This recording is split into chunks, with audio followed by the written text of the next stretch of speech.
كل بطل في حدوته بيواجه صراعات. صراعك الأكبر مع الأقدار ولا مع نفسك ولا مع المحيطين بيك؟ مع الأقدار. أول صراع مع الأقدار كان إيه؟ أقوى واحد؟ موت أمي. الله يرحمه. الله يرحمها. لما توفت كنت صغير قوي. كان عندي 10 سنين أو 9 سنين حاجة كده. تخطيت القدر ده ولا لسه معلم فيك؟ لا تخطيته، لأن أنا أبويا ربنا يديه الصحة يعني عوضني. بس يعني كان يظل في حياتي حتة اللي هو افتقاد الأم.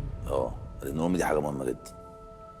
وده حتى في شغلي بحاول دايما أعكسه، لأن الأم دي أهم حاجة في الحياة. أمك ثم أمك ثم أمك ثم أبوك.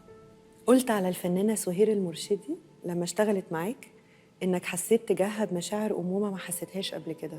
ده حقيقي. وأنا اتشرفت إن أنا اشتغلت مع الفنانة الكبيرة أستاذ سهير المرشدي، وحسيت ده مع أستاذ سلوى عثمان في حق عرب. وأنا اتشرفت إن أنا اشتغلت معاهم، والاتنين حسيت لهم إحساس الأمومة. ف يعني دي حاجة أنا افتقدتها من وأنا صغير يعني.